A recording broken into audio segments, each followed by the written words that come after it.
Ahí está ya el botoncito rojo. Gracias. De lo que vamos a ver es la definición geométrica de un vector. Que como es una definición, es una cuestión que podemos copiarlo del libro, correcto. Y dice lo siguiente: el conjunto de todos los segmentos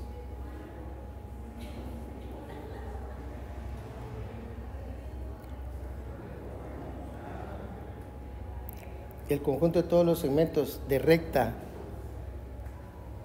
dirigidos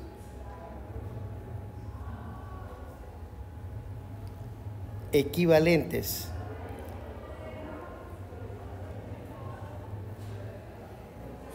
a un segmento de recta dirigido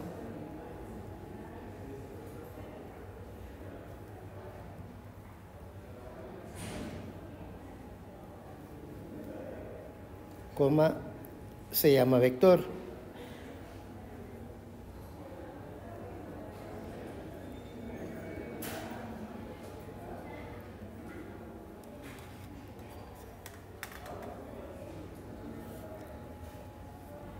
Punto y seguido.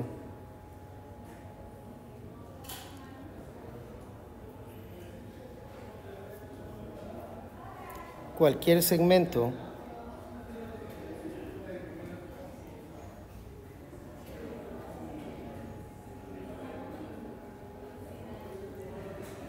de recta en ese conjunto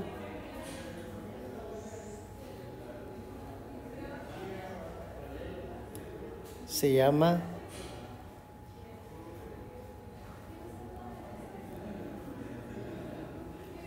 una representación del vector.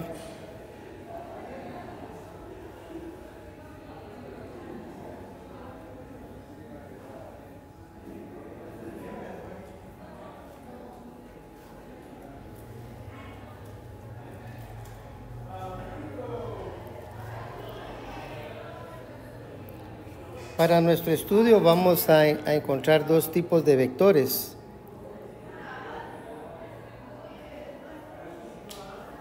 Vamos a tener lo que se conoce como vector origen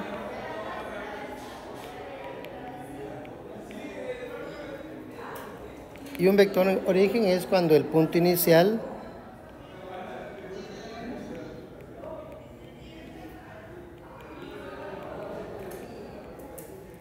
es el origen de coordenadas.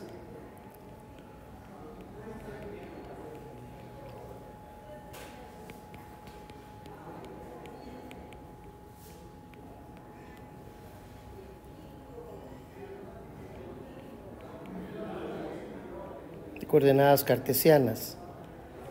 O sea, su punto inicial va a estar exactamente en el origen de nuestro plano cartesiano. Mientras que un vector flecha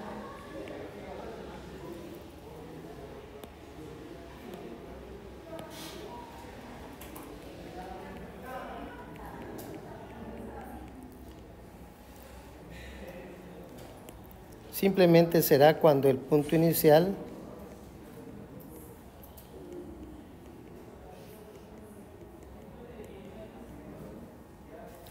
no está en el origen.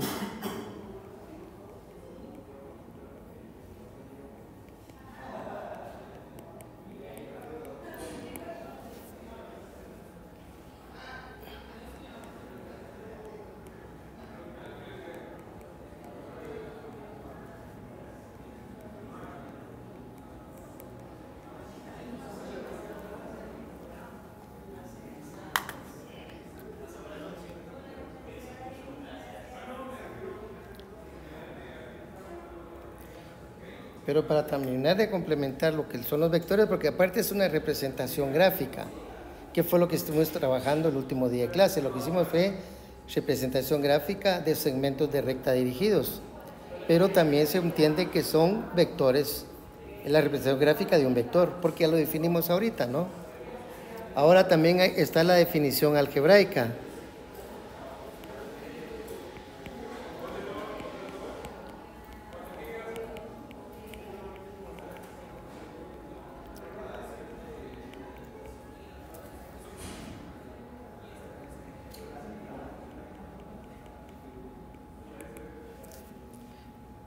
un vector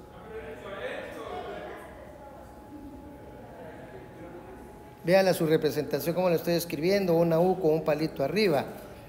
Algunos textos no usan el palito arriba, sino que solo usan esa U, pero más negra.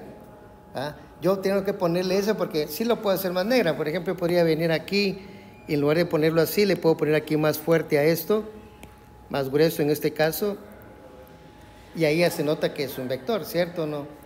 Entonces, pero solo vamos a trabajar normalmente con el palito arriba. Pero yo, por si lee algún libro en especial, no se vaya a confundir ahí, ¿no? Entonces, un vector U en el plano XY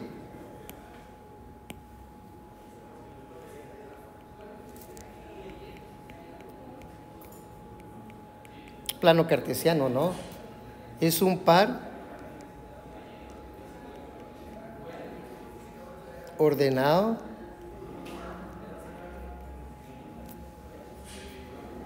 de números reales.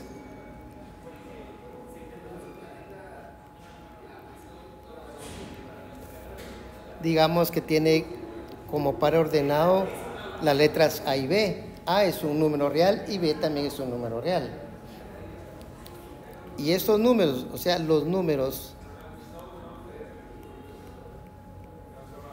A y B se llaman elementos o componentes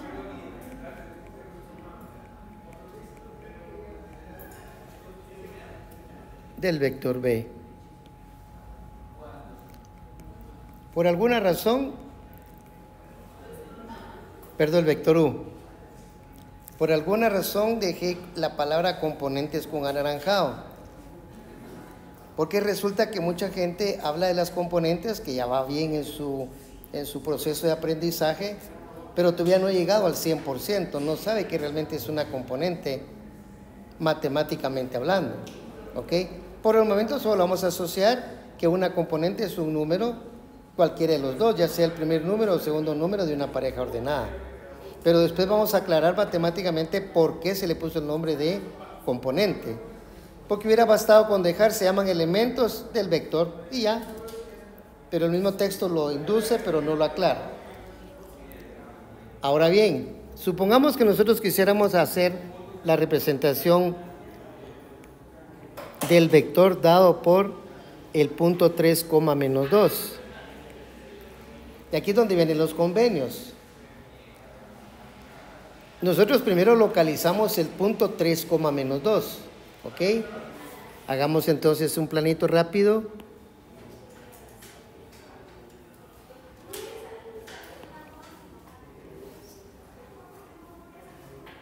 No lo hice tan grande porque no lo necesito tan grande.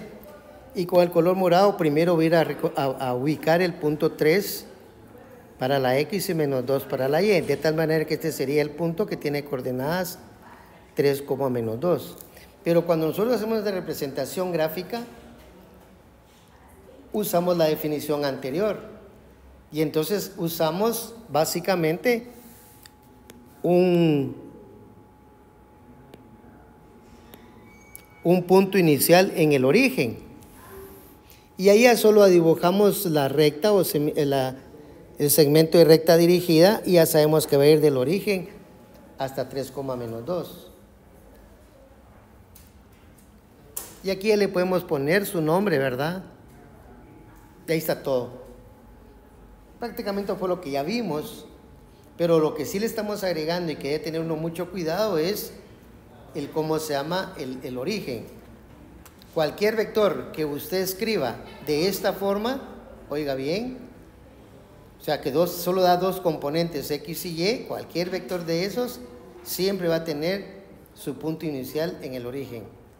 Por supuesto que no lo pueden dar también de la otra manera. Nos pueden decir cuál es el punto inicial y el punto final, como lo vimos en el segmento de recta dirigido. Luego voy a hacer voy a volver a insistir en ese tema para que saquemos más conclusiones. Una vez aclaradas todas esas pequeñas dudas, vamos a introducirnos ya de lleno a lo que queremos. Primero vamos a hablar de lo que era la magnitud, porque no lo hemos dicho. Entonces escribamos la magnitud, o también como lo podríamos mencionar como la longitud de un vector. Vamos a usar el que ya tenemos arriba, que era el vector v con componentes 3, menos 2. Ahí tendríamos que tener una regla para medir esa línea anaranjada que está ahí. Esa va a ser su magnitud o longitud. Pero analíticamente, la magnitud de un vector, como el que nos acaban de dar, va a ser la raíz cuadrada de sus componentes, la suma de sus componentes al cuadrado. Eso quiere decir que la magnitud de este vector que nos dieron, al hacer las operaciones nos quedaría 9 más 4. Ahí nunca nos puede caer una resta porque ambos números están elevados al cuadrado. Por lo tanto, la magnitud del vector v sería igual a la raíz de 13, que aproximadamente ¿cuánto nos da? Tal vez alguien me hace el favor de calcularlo.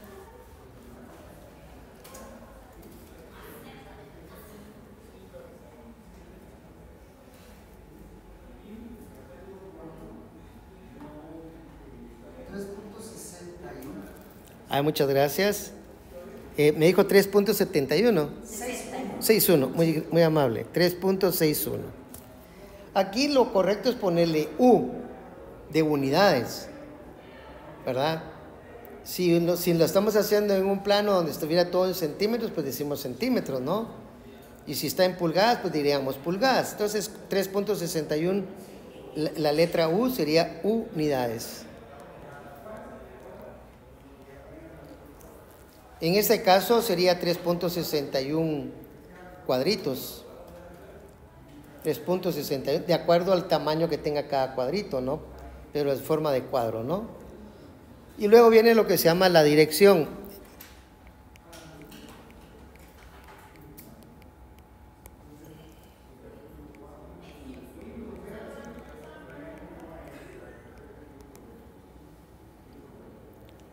La dirección de un vector se define, vea bien, dice se define, no queda a criterio de nadie, tiene que usar lo que le digan. Es más, no tiene que demostrar eso, simplemente así se define. Le dice, se define la dirección de un vector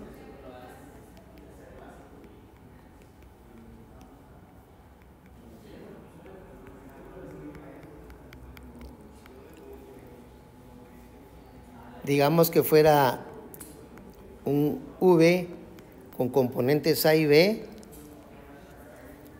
como el ángulo, y esta letra es teta, si se recuerdan de la cuestión, ¿no? de los griegos, donde el cual va a estar medido en radianes. Esto realmente no es tan que está escrito en piedra, pero yo les recomiendo que sí se acostumbren a trabajarlo en radianes, ¿ah? Pero uno también lo puede dar como con el sistema sexagesimal, o sea, en grados. Pero el libro lo tira así, pues no nos hace problema, lo podemos enfrentar. Radianes, coma, que forma, esto sí es importantísimo, que forma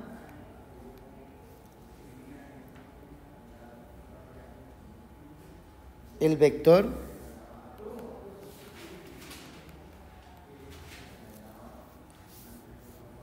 con el lado positivo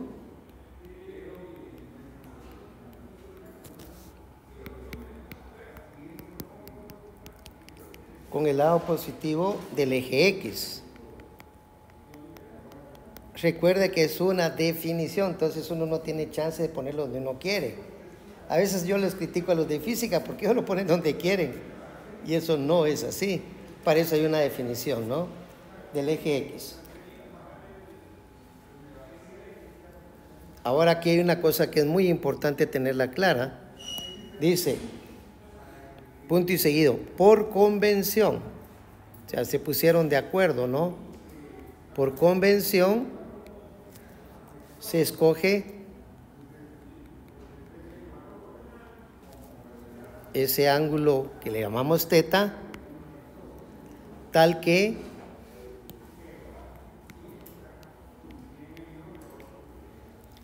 cero sea menor o igual que teta y teta menor o igual que 2pi. Como es por convención, esto nos tiene que dar la idea que puede ser en un rango más grande de 2pi, puede ser 10pi, 40pi, no importa cuántos pi, tanto positivo como negativo. Pero cuando estamos hablando de vectores, la dirección siempre se debe quedar en el ángulo que esté entre 0 y 360 o 0 y 2pi. Es una convención.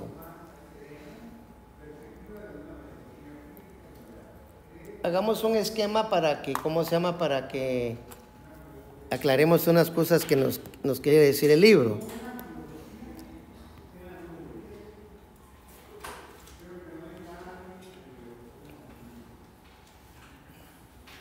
Aquí siempre tenemos el eje X y el eje Y.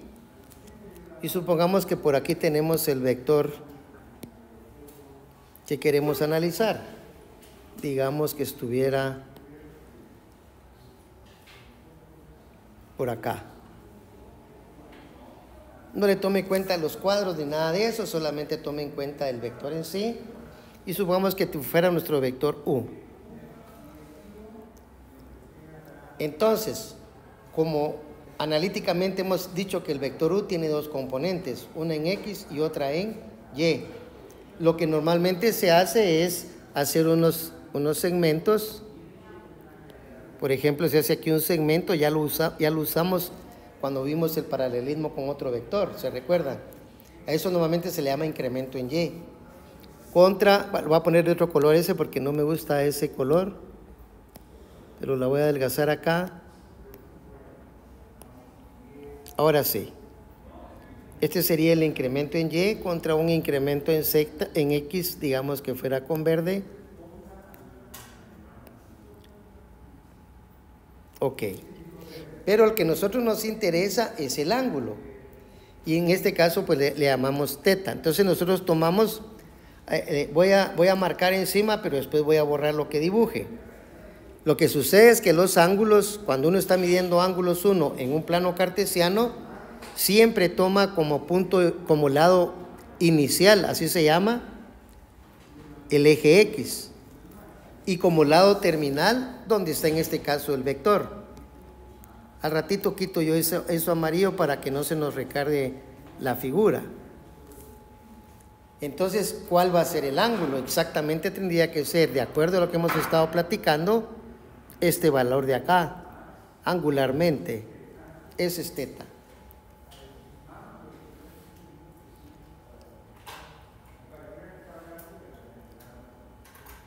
Claro, ese es el vector U, pero ese vector U tiene una magnitud, que para nosotros va a ser la hipotenusa de ese triángulo formado por las tres partes que están ahí. ¿Estamos?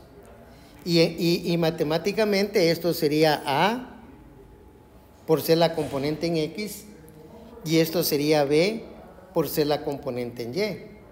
O sea que este punto tiene que tener coordenadas A, B. No nos preocupemos por el signo. Esa es una cosa muy importante cuando estemos hablando de ángulos, de vectores. ¿Ok?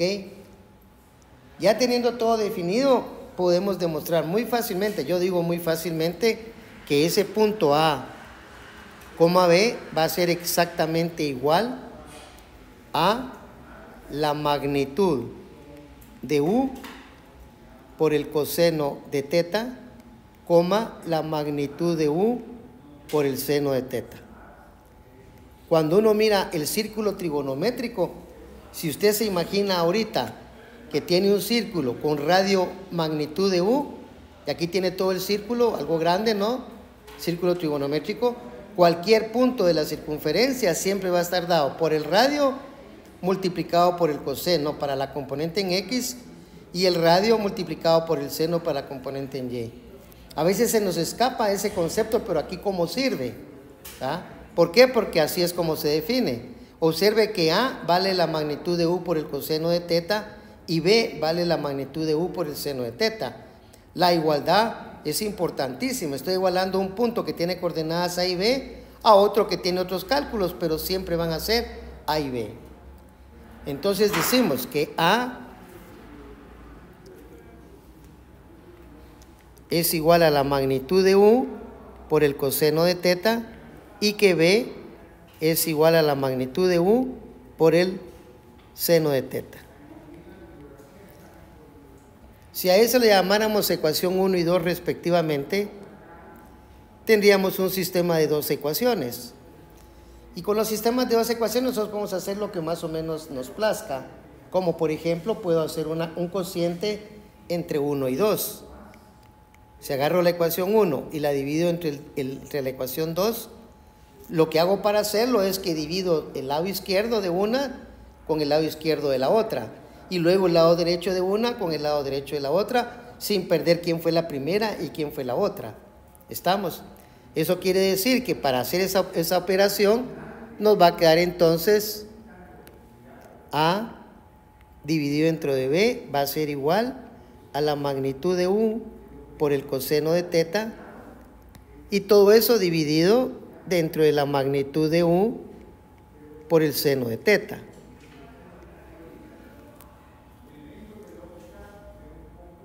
Ahí pues cancelaríamos la magnitud de U y nos quedaría, por ejemplo, que A sobre B, y por sustituciones trigonométricas la identidad famosa, coseno entre seno, ¿cuánto valdría? La cotangente de teta. Pero también le podemos invertir, ponerla a la menos 1, elevar los dos lados a la menos 1 y nos quedaría que B sobre A sería entonces igual a la tangente de teta. Casi todos los libros trabajan con la segunda, pero si a usted le gusta experimentar y sentirse que usted está dominando el tema, puede usar la primera ecuación. Al fin y al cabo, esa es una ecuación trigonométrica. Tema que definitivamente espero que lo sepan, ¿no? Y si no, pues vamos a hacer algún ejercicio para hacer algunos recordatorios, porque a veces, como uno no lo está haciendo todos los días, no se le queda siempre, ¿va? Ok, ¿sí me decía algo, compañero? Sí, es que lo que pasa es que, como yo estaba viendo precisamente,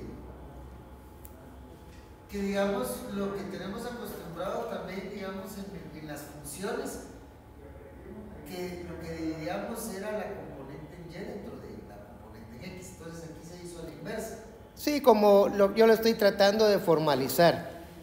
A mí no mucho me gusta aprenderme las cosas de memoria, sino que a mí lo que me gusta es ir viendo cómo la voy deduciendo, y creo yo que la deducción que hicimos fue muy simple. Donde sí hay gran problema es si no sabemos esto, que este punto A, B, si hacemos el círculo como lo expliqué hace un rato, eso es lo que escribí aquí. O sea, aquí ese paso sí es algo difícil si uno no se recuerda el círculo trigonométrico. No estoy hablando del círculo trigonométrico de radio igual a 1, porque si estuviera hablando del círculo trigonométrico de radio igual a 1, entonces la magnitud de U, que la vamos a ver en un ratito, sería un vector unitario con unidad 1. Pero aquí lo importante es esta, de dónde sale esta igualdad.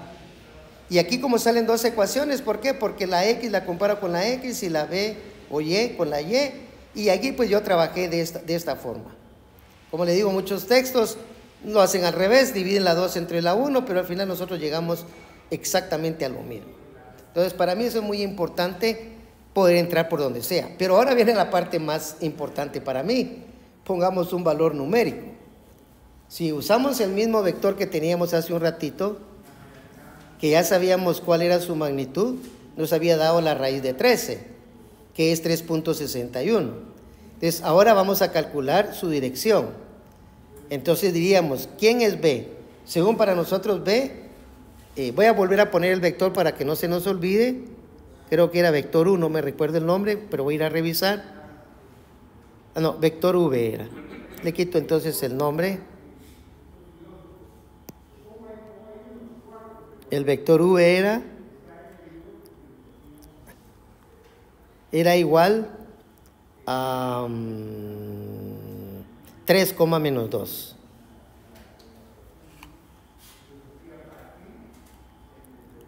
Claro, para que se quede la fórmula podemos usar el comentario que dijo el compañero, ¿verdad? Porque es más fácil ver la tangente como el incremento en y dividido entre el incremento en x. ¿Qué fue lo que dibujamos acá?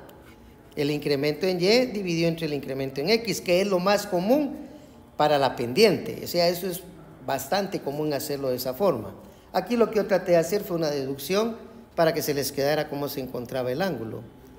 Entonces, si ya tenemos claro eso, en este caso b vale menos 2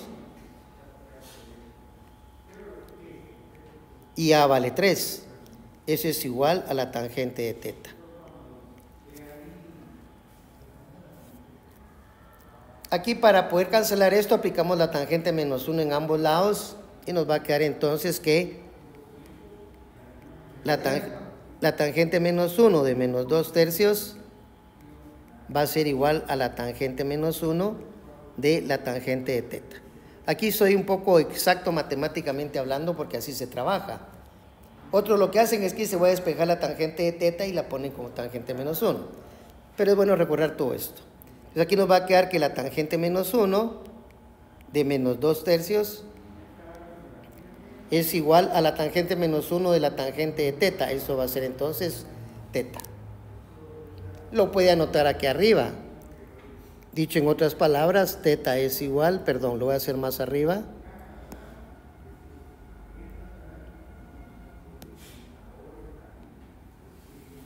Teta es igual a la tangente menos 1 de b sobre a. Como dije hace un ratito, también pude haberlo hecho de aquí arriba. Teta es igual a la cotangente menos 1 de a sobre b. No importa, tienes que dar lo mismo. Pero no es tan fácil lo mismo. Usemos nuestra calculadora, por favor, y encontremos el valor. Solo en radianes. Por favor, en radianes. Si quieren en grados también, pero primero hagámoslo por radianes. Menos 30. Bueno, sería... Háganlo todos porque es un buen ejercicio que practiquen con su calculadora. Porque no vaya a ser que en el examen traigan su calculadora y lo primero que les pase es que no tiene batería, ¿verdad? El ángulo sería 146.31 en grados. En radianes, porfa. Para hacer los radianes solo presionan su tecla radianes y hacen la operación. Menos 2 dividido entre 3, tangente menos 1.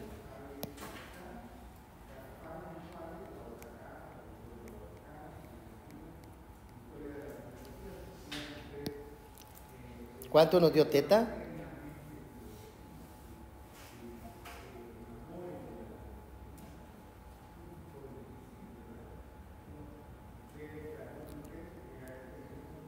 ¿Cuánto le dio? Menos 0.588. Ahorita le tomo. Menos 0.58. Ahí está bien, porque son radianes. Entonces... es que el ángulo se está midiendo de derecha a izquierda. Entonces no puede ser no, yo solo les pedí que hicieran el favor de calcular en su calculadora cuánto valía la tangente menos 1 de menos 2 tercios, ¿correcto? ¿Estamos? Ok. A eso yo le llamo teta de la calculadora, porque así fue como lo hicimos, ¿no? Ahora hagamos nosotros nuestro análisis matemático. Primero, teta no puede ser negativo. ¿Por qué no puede ser negativo? ¿Por qué? Siempre razones justificables, fuertes. Por definición va de 0 a 2pi. Excelente, porque teta tiene que estar entre 0 y 2pi. Pero veamos qué fue lo que pasó según lo que hizo la calculadora, porque la calculadora no piensa. Los que pensamos somos nosotros y nosotros nos guiamos con ella. Hagamos una representación gráfica. Primero yo voy a poner el verdadero punto que era menos ¿qué? 3, menos 2, ¿era el vector? Sí, 3, menos 2. Perdón. 1, 2, 3, menos 1, menos 2. Solo voy a hacer la representación gráfica de él para que miremos qué está pasando. Entonces resulta que la calculadora está bien porque la calculadora nos está dando este teta.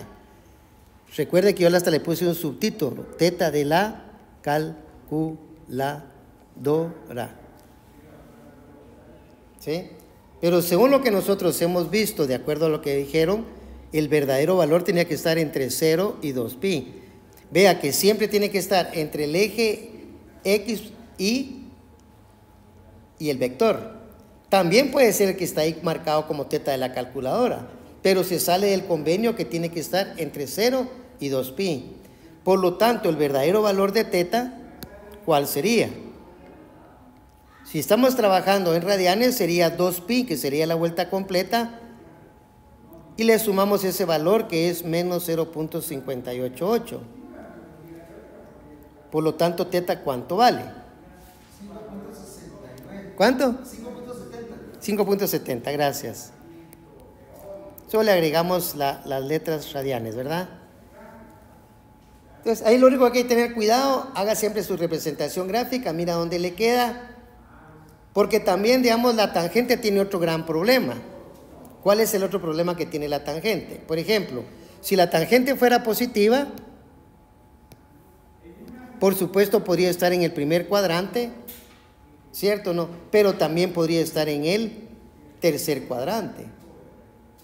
Y si fuera negativa, puede estar en el cuarto cuadrante o en el segundo cuadrante. Y aquí se ve que el ángulo no quedó en el segundo cuadrante. Si hubiera quedado el ángulo en el segundo cuadrante, solo basta con cambiar. En lugar de poner 3, menos 2, ponerlo al revés, menos 3,2. Y entonces ahí el ángulo, la teta de la calculadora nos va a dar el mismo. ¿Estamos? Pero entonces ahí lo que tendríamos que hacer es a 180, lo voy a hacer. Ampliación. ¿Qué hubiera pasado si nuestro vector U fuera,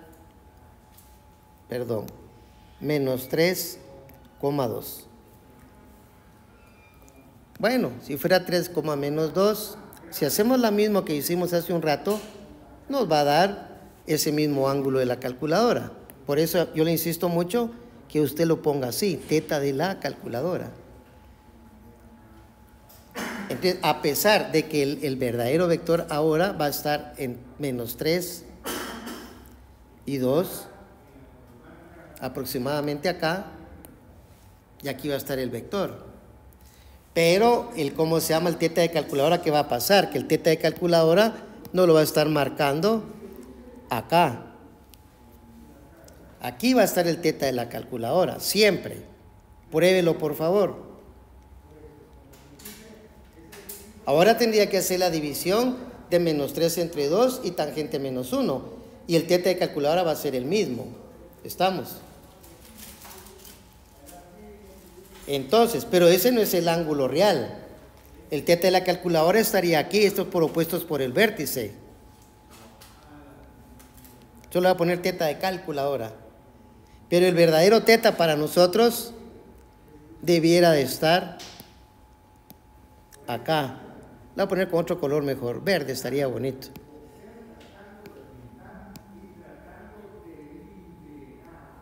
Este es el verdadero teta. Entonces ahora la operación es un poco diferente porque el verdadero teta verde para nosotros sería pi y siempre le restaríamos ese valor de menos 0.588. Si me hacen a favor de hacer la operación y me la dictan, ¿cuánto nos da eso? Como 2.6 creo yo. 2.55. ¿Cuánto? 2.55. Gracias, 2.55 radianes. No se vayan a molestar o ofenderse conmigo porque lo estoy llevando a un nivel muy bajo, pero es preferible que lo haga y no vaya a ser que ya se les haya olvidado y entonces por un errorcito tan simple como eso puede echar a perder un problema, ¿no? Entonces no valdría la pena eso. Así que practíquelo.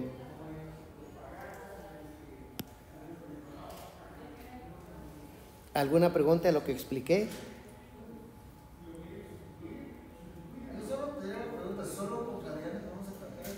Puede poner grados, no hay problema, sí se puede. Pero yo le recomiendo que trabaje radianes. Ahora, ¿por qué recomiendo yo que trabajen radianes? Porque lo vamos a usar mucho en cálculo también. Y ahí casi siempre se trabaja radianes. ¿Por qué? Porque los radianes sí son números. En cambio, los ángulos no son números. Aunque usted diga 145, pero le agregue ¿cómo se dice? La ruedita esta chiquita, 145 grados. Esos no son números, porque tienen una dimensión que son grados. En cambio, cuando usted dice 2.55 radianes, ese sí es un número. ¿Ya? Esa es una gran diferencia y eso lo vamos a estar utilizando mucho, siempre aquí mismo, como también en cálculo, en las dos áreas. Entonces es mejor que se vaya acostumbrando a trabajar radianes, radianes y radianes. La gran ventaja que en la calculadora solo le pone radiantes y ya se los tira. Esa es una gran ventaja. Bien, si no hay preguntas, usted me dirá.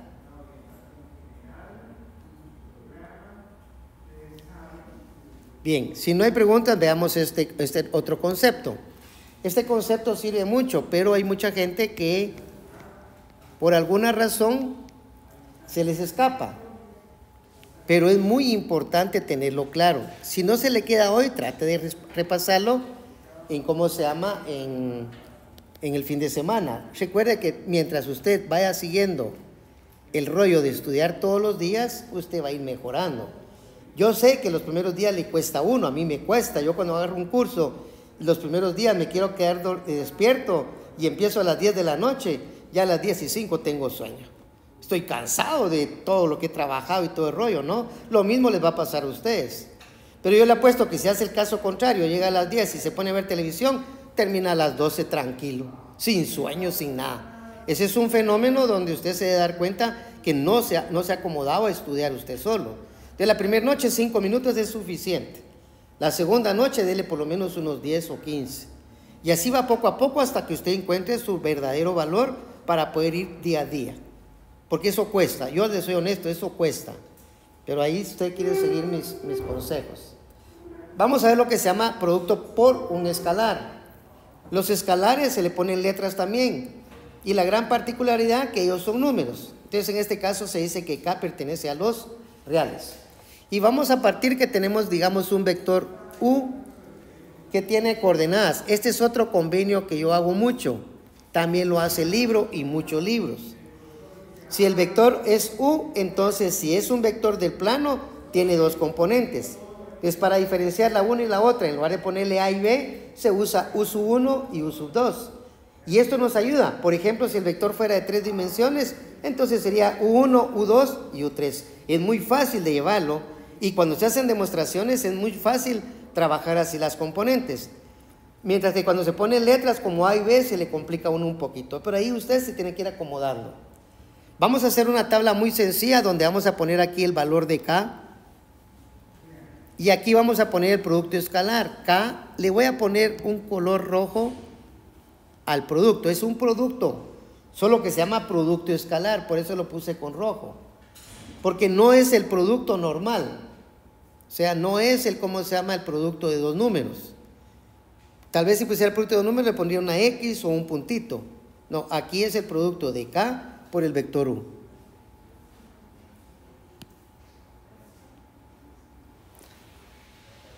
O sea, lo que estamos tratando de hacer es K por el vector U.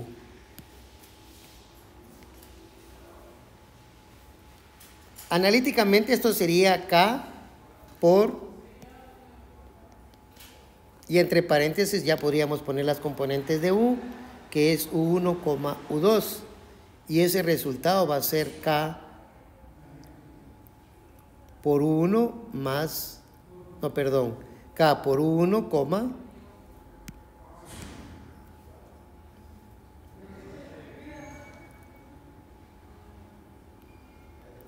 y K por U2.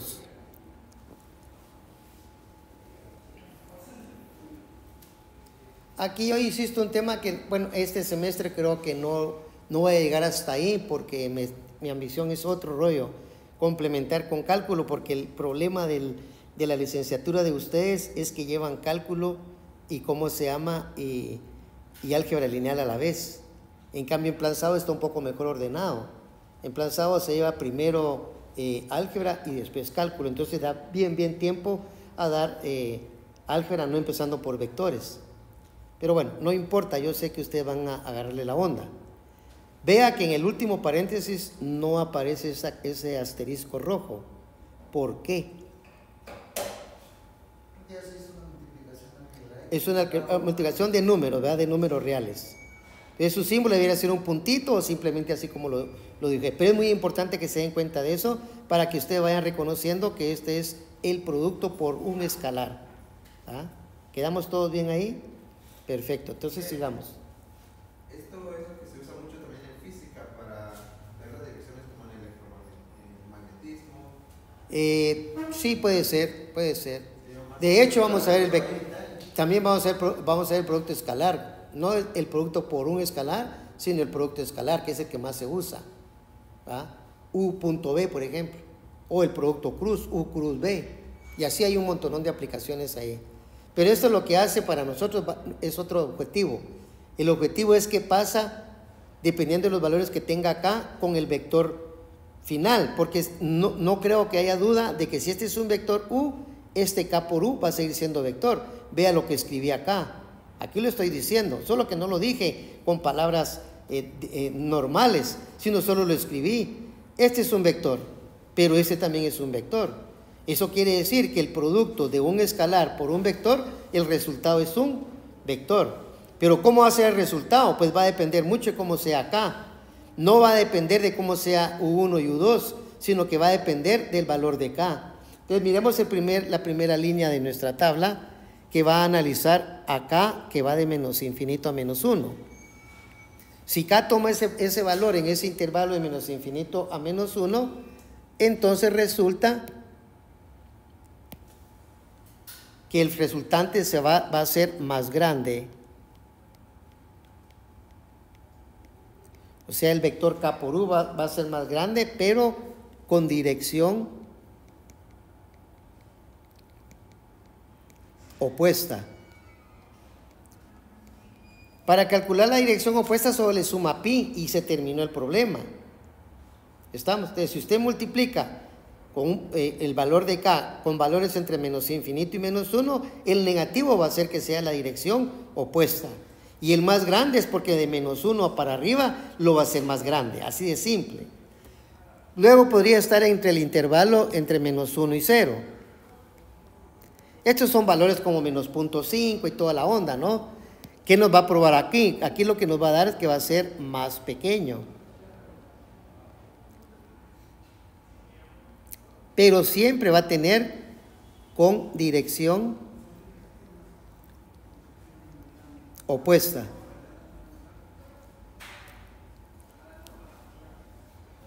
Luego tendríamos el intervalo entre 0 y 1. También va a ser más pequeño.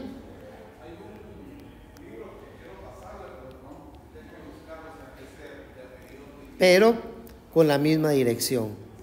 Estamos hablando de la dirección de U. Esa dirección opuesta es la dirección opuesta de U. Lo voy a poner mejor para que quede más claro. Más pequeño con la dirección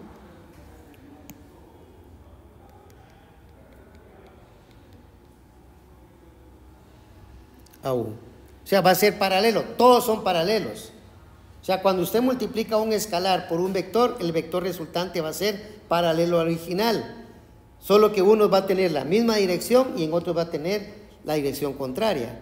Y en unos la magnitud va a disminuirse o se va a agrandar. Va a ir dependiendo del valor de K. Y el último intervalo digno de analizar sería de 1 a más infinito. ¿Qué va a pasar? Pues que se va a hacer más grande.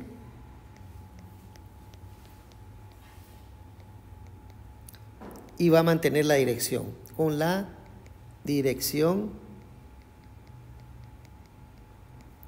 a el vector U. Esto es muy importante que por favor lo aprendamos, porque después lo vamos a usar. Ahora vamos a ver el método gráfico para la suma, porque aquí ya tenemos básicamente la idea del método gráfico por el producto por un escalar. Ahí está resumido. Solo tenemos que ver en cuál de las 4 opciones estamos y su conclusión respectiva. Pero veamos el método gráfico para hacer una suma. Ahí me avisan, por favor, La hora tentativa, pongámosle, o sea, la hora es a las 8:30, ahorita son las 8:15.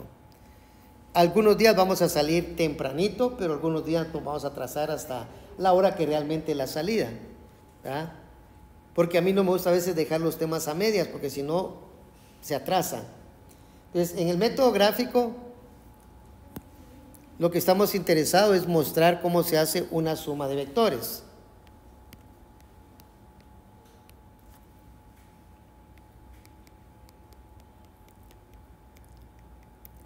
Si los vectores respectivamente fuera, por ejemplo, el vector U, que tiene coordenadas U1, U2, y el vector V, que tiene coordenadas V1, V2. Entonces, analíticamente es muy fácil hacer la suma de U más B. Aquí vuelvo a insistir con el signo de suma de vectores. U más V va a ser igual y se sustituye. U1, U2 más V1, V2. Y eso nos va a dar como resultado, pues U1, solo aquí voy a hacer una corrección de color. Ahora sí ya no, ahora adentro sí va a ir con el mismo color. U1 más, más B1, y U2 más B2. Aquí volvemos al mismo tema, el suma rojo es suma de vectores y en el otro es suma de números normales. Y esquemáticamente hagámoslo de esta forma. Si tenemos aquí el vector U,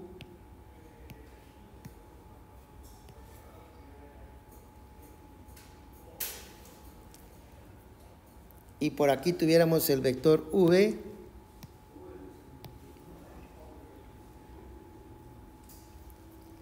identifiquémoslos, este es el vector U y este es el vector V.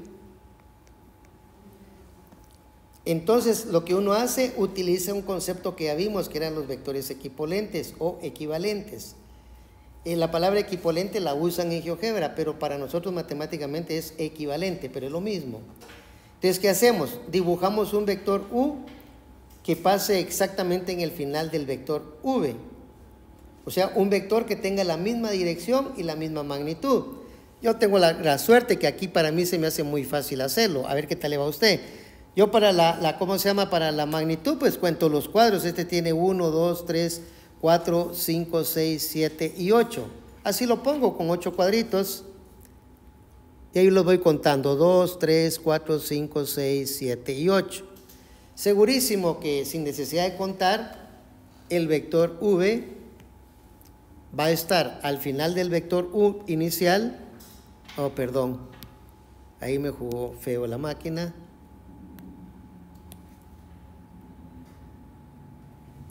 Yo le voy a poner los mismos nombres, pero usted recuérdese cómo los sacamos. Es todo lo que tiene que saber. Y el vector resultante nos va a quedar en los principios de ambos hasta el final de ambos, ya trasladados los vectores respectivamente. Este va a ser, la hice bonita la recta, pero sale mejor con el software porque tiene hasta su punto final. Entonces aquí puedo escribir yo que ese resultado es U más V. También pude haber escrito V más U porque al fin y al cabo la suma es conmutativa. Ese sería entonces la suma de vectores, llamémosle a esto método 1. ¿Cuál es el otro método? El otro método es el método del paralelogramo. No. Sí, perdón. Sí, ese es el nombre. No, el otro es el método 2, pero no, este sí tiene usted toda la razón. Este es el del paralelogramo. Lo que pasa es que siempre se forma un paralelogramo, pero yo voy a explicar la diferencia. Ahí se llama paralelogramo porque usted traza el U paralelo al U, pero eso es porque equivalente, ¿no? El otro, el método 2, consiste en cómo se llama. Vamos a volver a dibujar exactamente lo mismo para que nos quede todo bien.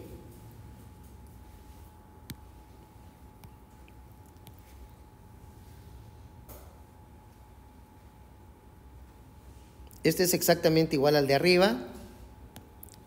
Y el que voy a dibujar ahorita también es exactamente igual al de arriba.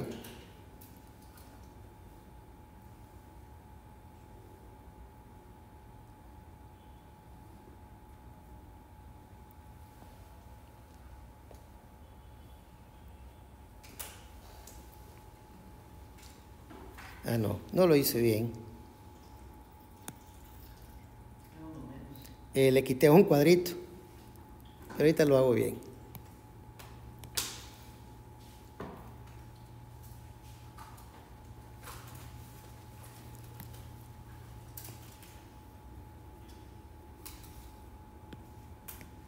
Ahí sí está igual al de arriba. 1, 2, 3, 4, 5. 1, 2, 3, 4, 5. 1, 2, 3. Yo le hice 4. No sé de dónde me salió el famoso 4. Ahí te lo corrijo. Aquí sería entonces. Ahora sí. Ahora sí créanme que sí es igual. Antes no me creería. Entonces, ¿en qué consiste este método? Realmente no es muy complicado, pero es bueno tenerlo claro. Lo que uno hace es que el primero que ya, como lo que queremos hacer es U más V, entonces usamos como base el U. Entonces, al punto final del U dibujamos otra vez el V, que es el segundo. ¿Estamos? Entonces voy a tener cuidado de hacerlo bien. Y dijimos que eran 1, 2, 3, 4, 5, 1, 2, 3, 4, 5 por 3. Ahí. Ahí solo estoy encontrando el equivalente al V, pero que pasara a su punto inicial en el punto final de U.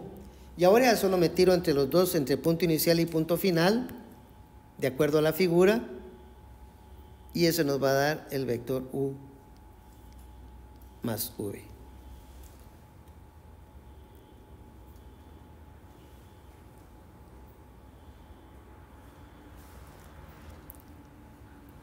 Bien, ahora vamos a ver un tema para terminar la clase. Me imagino que aquí termina.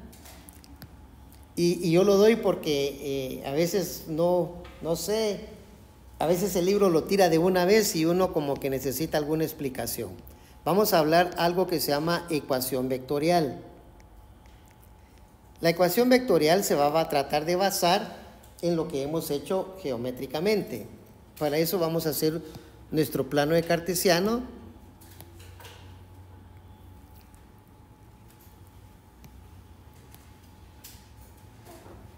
Creo que con esto es necesario. Y vamos a identificar con un color verde, digamos, un punto P.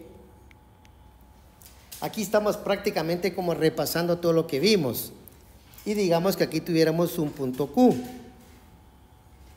Lo hice con anaranjado. Entonces, de acuerdo a todo lo que vimos, ese punto P se le puede asignar un segmento dirigido como vector, ¿cierto o no? Entonces, con color verde me lo voy a tirar que venga desde el origen.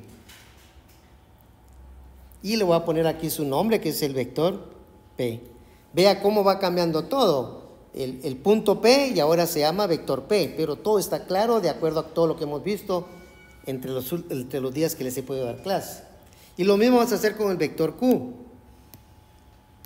Vamos a encontrar su vector desde el origen hasta donde él termina. Y lo vamos a identificar como el vector Q. Pero ahora vamos a dibujar un vector que yo le voy a poner de nombre W. ¿Ok? Y lo voy a hacer, voy a salir de este punto para este otro. Ese va a ser nuestro vector W o W. Entonces, ¿en qué consiste la ecuación vectorial? De la figura, ¿cómo podemos relacionar el vector P, el vector Q y el vector W en la figura? ¿Quién se anima a decírmelo? P más Q es igual a menos W. Bueno, me la puso bien complicado. Pongámoslo más fácil. Sí, me la puso bien complicado. Lo que yo quiero es que, tal vez usted tiene buena visión, lo que yo quiero es de que ¿cómo se llama? Que digamos, usemos este concepto de aquí arriba. O sea, miremos quién está como, digamos, como primero y quién es el que sigue al primero para que nos dé este resultado. Eso es todo lo que yo quiero que hagamos en la figura. Solo hay una cosa, es que ahí el resultado es 0. No. Trate por favor de concentrarse en lo que estoy diciendo acá. Fíjese que si yo tengo un vector U aquí y después pongo uno en el principio, en el final del U, pongo el principio de otro vector y pongo hasta su final, el vector resultante era desde el inicial de la U hasta la V, ¿cierto o no? Entonces, aquí, ¿cómo sería eso? ¿Quién vamos a ahorrar de inicial? El que usted quiera. Agarremos, por ejemplo, el Q. Si este es el inicial, este es el que le continúa, ¿cierto o no? El W. Entonces, la ecuación vectorial diría Q más W va a ser igual a P. A eso se le llama una ecuación vectorial. Tal vez lo que usted dijo corresponda igual, ¿verdad? Sí, pero yo creo que P y Q como los que sí se están yo sí se los cambié por molestar. Normalmente siempre pongo el W hacia el otro sentido, entonces sale muy fácil, ¿no? Pero lo que yo quiero es que ustedes se den cuenta bien de la figura. Lo que estoy aplicando es cabalmente este concepto. Mi concepto es, tengo un vector, no importa dónde lo tenga, el que sigue lo pongo desde su inicio y el final de él. Y a donde él llegue, entonces ya trazo desde el inicio de la U hasta el final de B. Lo mismo pasó acá. El inicio de Q termina acá, el Q. Y el inicio en Q comienza el W. Y el que termina es el inicio de Q hasta el final en este caso, de W o de W. ¿Me explico? Entonces, ahí se forma esa ecuación vectorial. Y solo esa. Eso va a ser muy importante para que, ¿cómo se llama? Para que cuando miremos especialmente la recta, no nos hagamos bolas en las fórmulas que ellos ponen. Y nos hace falta solo enunciar lo que es el vector unitario, que es una cosa muy simple. Y ahora sí terminamos la clase. Les agradezco mucho su colaboración. Realmente es colaboración, ¿sabe? No es realmente obligación, aquí no hay nada de obligación. Entonces, el vector unitario, por ejemplo, un vector unitario del vector U, tiene la característica que su magnitud es 1. Y la forma para poder entonces hacer eso, se agarra el vector U y se divide entre su magnitud. Y eso nos va a dar un vector unitario, digamos que fuera V.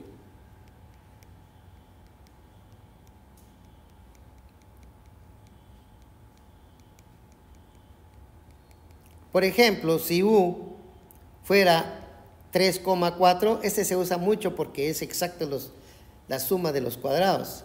Entonces tendríamos que la magnitud de U sería la raíz cuadrada de 3 al cuadrado más 4 al cuadrado. Eso nos quedaría la raíz de 9 más 16 y esa suma nos quedaría la raíz de 25. Como es una magnitud, vamos a usar la raíz positiva, por lo tanto será más 5. Entonces, el vector unitario, que en este caso sería V, sería el famoso 3, 4, lo voy a poner bien. Vamos a multiplicar 1, un quinto lo vamos a multiplicar por el vector U. Lo que estoy diciendo es lo mismo que dije arriba, solo que aquí está un poco más matemáticamente fácil, porque lo que estoy diciendo es lo mismo, agarrar el 3, 4 y lo dividimos entre 5. Pero esa es una gran ventaja en los números, la división entre 5 sería que multiplicar por un quinto, da lo mismo, como lo haga. Por lo tanto, el vector unitario va a ser 3 quintos y 4 quintos. No estaría de más que agarre 3 quintos, le eleva al cuadrado, agarra 4 quintos, le eleva al cuadrado, la suma de los dos le va a quedar 1. ¿Verdad? Bien, aquí terminamos.